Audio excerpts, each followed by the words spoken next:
Good afternoon, everyone. Hello, hello, hello. Welcome to Angels Speak. My apologies for the couple-minute delay. Oh, how is everybody? Hello, hello.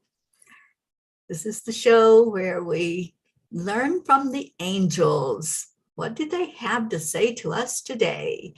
Every day I ask that question as I sit with them and I say, okay, what do you want to discuss today? What do you want us to know today? And they never disappoint. They always come through. Hello, Veronica. Good afternoon, Julie and Deirdre. Thank you all for being here. Annie Seven and Grayson. Hello to both of you. It's so good to see you here. So happy to have you on the show. And anytime that any of you want to come onto the Zoom and let me know what the message means to you, would love for you to do that. If not, just type it into the comments. Auntie Jean, good afternoon. Yes, yes, indeed. I actually had real food this afternoon. I was able to do that in between my busy schedule, but that's okay. Everything is working perfectly, and that's what I am claiming and proclaiming. And let's get right to the message so that you all have time to respond to what these angels are telling us. Good afternoon, Charlie Coons. So the message is, do you see what I see? Woo, does that sound familiar? So let's see what they say. Two men look out the same prison bars. One sees the mud and the other sees the stars. That's a quote from Frederick Langridge. Isn't it amazing that two people can look at one event and come up with two different ideas of what is going on? Our perspective of a situation is based on past experiences and future expectations. Detectives have a hell of a time with eyewitnesses because of this. Many psychological experiments have been done simulating events and taking witness statements. Some witnesses even describe things such as height, the color of clothing, and other details completely different than other people's descriptions. It comes down to, what did you focus on? Well, if you were looking at the person's shoes, then you probably did not get a visual measurement of his height. How does this apply to us and our experiences in the world? Simply put, our view of the world depends on our focus. If we only see the darkness of night and sleep during the daytime hours, we would see the world as a dark place. Others may try to convince us that there is bright sunshine and the ability to see green grass and blue sky. Yet that experience makes no sense, as it is not the reality of the one who only experiences nighttime. It is the same world and perhaps even the same location, but two different views. Is one better than the other? Is one right and the other wrong? Not at all. So why do we judge others who are experiencing things differently in our world? Because their view is not the same as ours. Many arguments break out during political elections because of the differing perspectives of an individual. It is the same person, but some see a saint, whereas others see a monster. It is definitely an interesting phenomenon. Dear angels, the nature of existing in our world is such that we will never all see things exactly the same way. There will always be contrast, as we each have our individual experiences, and that drives our opinions and our perspectives. How then do we coexist in a way that works for all of us and accept our differences? Dear ones, we encourage you to ask yourselves a question when someone has a different opinion than yours. How important is it for you to be right? Whatever you are experiencing in the world is your experience, not that of everyone else. That footstep you take is yours alone to take. That journey is yours to walk. The differences in viewpoints only become an issue when you place an expectation on others to think and see the same way you do. Dear ones, do you not see the judgment in this? When you can comprehend the teaching of Spirit to judge not, it will make more sense to you to allow others to have their own views about things and people in your life. Some of you love the desert, some dislike it.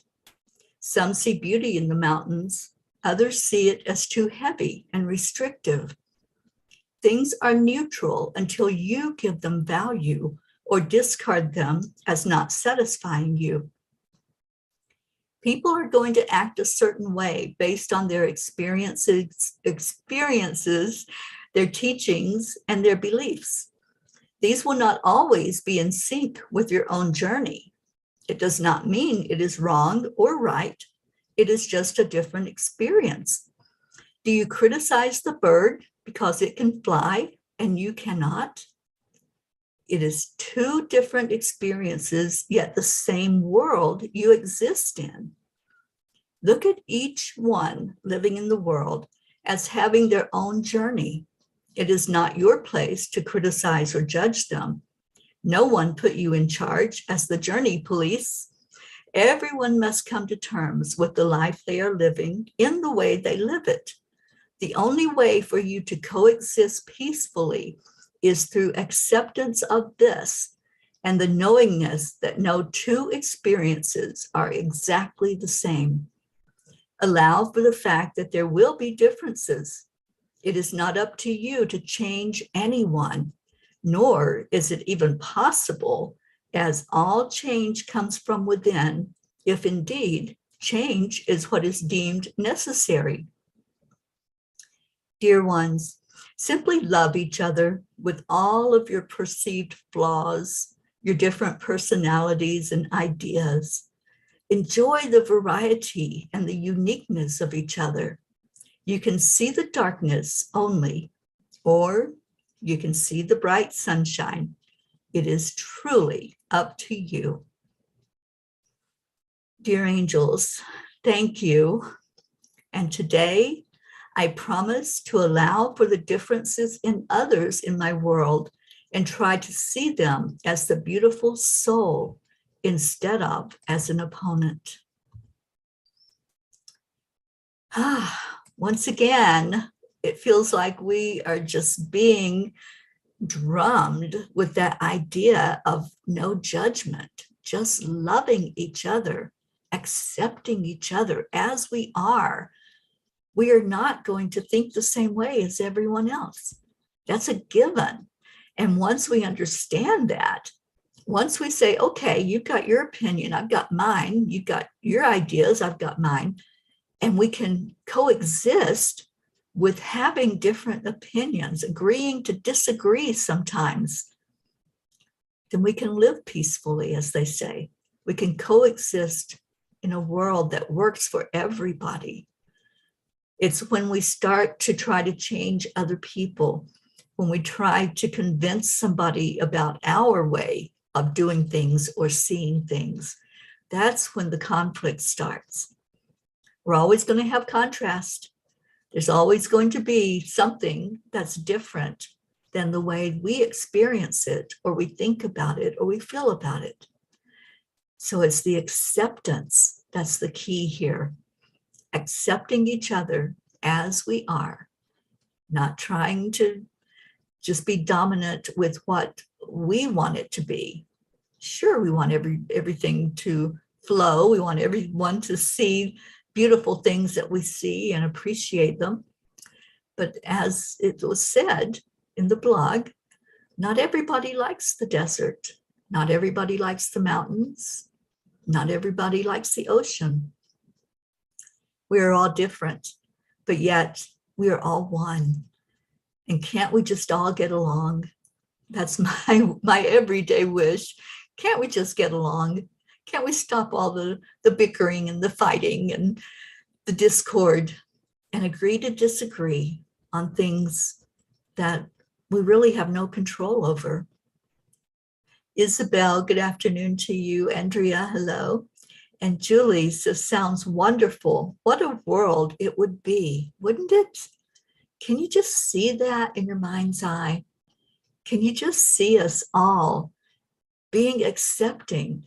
And if somebody doesn't like the same person that we like, or if somebody doesn't eat the same food we eat, that's okay. Just allow it. It's that energy of not having to be right, not always having to have the last word, the last say-so, but just allowing for the different experiences that happen in the world. Auntie Jean, I knew you would have some wisdom for us. It makes it so interesting that everyone has different views. The animals are different within species. The fact that God created us with free will shows that he enjoys us being different. Why should we judge each other? Love the differences. Absolutely. You're so right. There's that acceptance, as Deirdre just typed in, the AAA, accept, align, allow. Such a beautiful philosophy to live by. If we just accept everyone as they are, not wanting to change them, not wanting to wish them different, but loving them as they are, and then align with who we are in the oneness, and then just allow the beauty and the grace and the peace that will fall when that happens. Thank you all for listening. These angels are just so beautiful and so prolific when they bring us a lesson lately. They just want us to get it. That's what I'm hearing from them. They just want us to get it. They want it to click so that we can get out of this energy of conflict and seeing the world as a hostile place. And they want us to use this world as a playground while we're learning. How many times have you been in a class where you're learning something, and if it's fun for you, if the person teaching it makes it fun and interactive and exciting even, you really get it, don't you? You want to learn from that person. Well, this is our playground and our school while we're here on earth. We're here learning. Let's have fun while we're doing it. Let's pass notes to each other and laugh and giggle with each other so we can really get the lesson. Let's get excited about this thing called life, and let's love every minute of it. That's my philosophy going forward. I am enjoying the heck out of it, and I'm just excited about what the next lesson will be. And these angels, when I sit with them at night, I'm like a little kid. I'm like, oh, what you got for me today? Teach me, teach me. And sure enough, every night as I do that, as I sit with them, they see that excitement, and they know that I'm bringing that to you, to the whole world, ever who wants to hear it. They know that this is something that we all can grab hold of, we all can understand, we all can look at it and go, oh yeah. So thank you for tuning in. I'll be with you every day at 4:44 p.m. Eastern time, and we'll have another lesson from them tomorrow. Charlie Coons, it's a small world after all. It most certainly is. And let's just have fun and play in that small world. I love you all immensely. Isabel, life on earth is full of contrast, and that is how we appreciate the good and high energy. Yes, we do. If we were all exactly the same, did exactly the same, thought and felt and spoke exactly the same, that'd be kind of confusing and boring, wouldn't it? We need that contrast. We need the ability to look at each other as mirrors for us. So thank you. I will see you all later on, and stay in your hearts and stay blessed. I love you. Namaste, y'all.